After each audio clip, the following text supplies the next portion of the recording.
it's graduation season. And guess what? My son is graduating. And check out this awesome set. It's a set for 50. It has 50 dinner plates, 50 dessert plates, as well as 50 napkins for desserts and 50 regular napkins too. Awesome.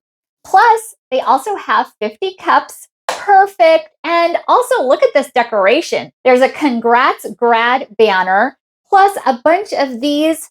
Woo! So this is a really nice set. It comes in different colors. This is in blue, obviously. And let me show you close up so you can check it out. Here's a close up of the dinner plates. And it says Congrats Grad with the diploma. So this is what it looks like. As you can see, they are somewhat durable. And here is the dessert plates. Class of 2026. Woohoo! This is what the napkins look like. It says, you did it. And these are the dessert napkins.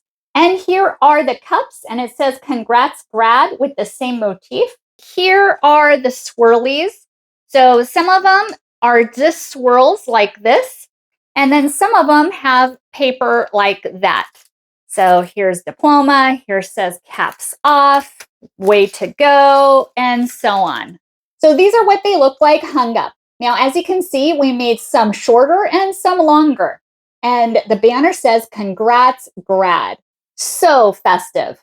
This is a fantastic set, and all your guests are going to enjoy it. It just makes everything so much more festive, and all 50 of your guests are going to have a blast. And I'm so glad the brand sent this to me for me to review. So thank you so much for watching, and hope you found this video helpful.